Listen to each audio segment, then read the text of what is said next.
رمضان میں قرآن مقدس پڑھتے ہیں تو پھر آپ دو باتوں کا ضرور خیال رکھیے۔ کچھ لوگ ایسی غلطیاں کرتے ہیں کہ جو قرآن پڑھتے ہیں ثواب سمجھ کر، لیکن وہ عذاب کا باعث بن جاتا ہے اور ان کو پتہ بھی نہیں چلتا۔ قرآن مقدس پڑھنے کے کچھ آداب ہیں، اگر آپ ان آداب کو فالو نہیں کر رہے اور ان ادب کا ملحوظ نہیں رکھ رہے تو پھر ظاہر سی بات ہے کہ جو چیز ہم ثواب سمجھ کر رہے ہیں وہی ہمارے لیے گناہ کا باعث بن جائے گی۔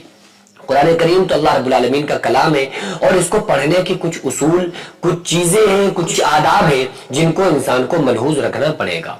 کچھ لوگ بہت اسپیڈ میں قرآن کریم پڑھتے ہیں اور ان کا خیال یہ ہوتا ہے کہ ہمیں رمضان میں چونکہ 5-6 قرآن کمپلیٹ کرنا ہے اس لیے ہمیں بہت اسپیڈ سے قرآن کریم پڑھنا ہے، اور کچھ لوگ اندر ہی اندر منہ کے اندر ہی قرآن کریم پڑھ لیتے ہیں۔ تو جب اندر انسان دل میں قرآن پڑھے گا تو ظاہر سی بات ہے کہ وہ جو الفاظ ہیں ان کی ادائیگی نہیں ہوگی۔ تو ادائیگی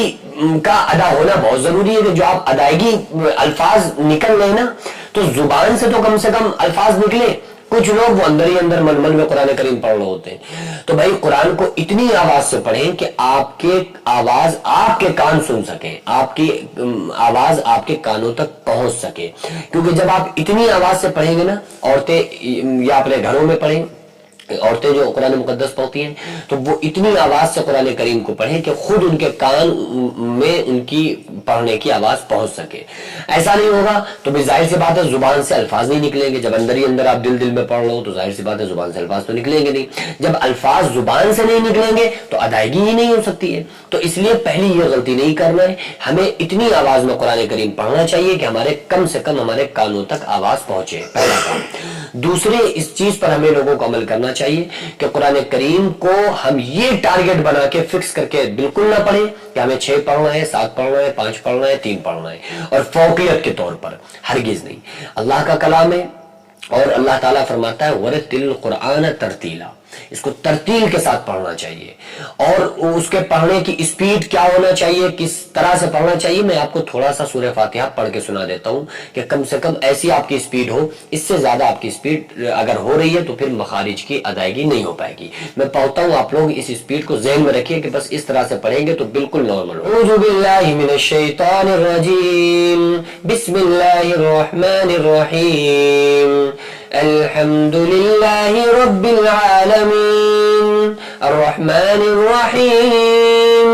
مالک یوم الدین، ایاک نعبد و ایاک نستعین، اہدنا الصراط المستقیم، صراط الذین انعمت علیہم غیر المغضوب علیہم ولا الضالین۔ یہ میں نے تھوڑا سا حدر میں پڑھا، اس وجہ سے اس میں تھوڑا ٹائم لگا، لیکن آپ لوگ کم سے کم اتنی ادائیگی ہو جائے، یہ دھیان رکھیں کہ اس طرح سے الفاظ حروف کی ادائیگی ہماری ہو جائے، چاہے اس سے اور تھوڑی اسپیڈ بڑھ جائے لیکن ادائیگی ہماری مکمل ہونا چاہیے۔ اس چیز کا ہم لوگوں کو مکمل خیال رکھنا چاہیے، کیونکہ ہم قرآن پڑھتے ہیں اس لیے تاکہ ہمیں ثواب ملے، اور جب ظاہر سی بات ہے کہ اس کام کو کوئی اگزامپل مثال کے طور پہ آپ نے اپنے کار چلانے کے لیے کسی ڈرائیور کو رکھا کہ بھائی تم ڈرائیور ہو، ہماری گاڑی چلاؤ گے، اور وہ اتنی اسپیڈ سے گاڑی چلا رہا ہے کہ وہ گاڑی آپ کی خراب کیا جا رہا ہے، تو آپ خوش ہو گئے کہ بھائی ہاں تم نے ہمیں 2 گھنٹے کا راستہ 1 گھنٹے میں ہمارا طے کروا دیا؟ نہیں، آپ کہو گے ہماری گاڑی خراب ہو گئی ہے، تم کیسی گاڑی چلاتے ہو، آپ اسے نکال دو گے۔ تو کسی کام کا کرنا بڑی بات نہیں ہے، اس کو صحیح کرنا یہ اہم چیز ہے۔ کوئی ہمارا عمل کرنا بڑی بات نہیں ہے، ہمارے اس عمل کو، ہمارے کام کو اللہ تعالیٰ اپنی بارگاہ میں قبول فرما لے، یہ بڑی بات ہے۔ تو ہم جو بھی عمل کیا کریں نا، روزے رکھنا، نماز پڑھنا، اچھے کام کرنا، تو پھر یہ ہمارا خیال ہونا چاہیے کہ ان چیزوں کو اللہ رب العالمین قبول فرما لے جب ہمارا کام بنے گا۔ صرف ہمارا عمل کرنا معنی نہیں رکھتا ہے، بلکہ اس کو اللہ تعالیٰ قبول فرما لے، یہ اہم چیز ہے، اور انشاءاللہ تعالیٰ ہمارے عمل کا پھر اس پر ہی ثواب اللہ تعالیٰ عطا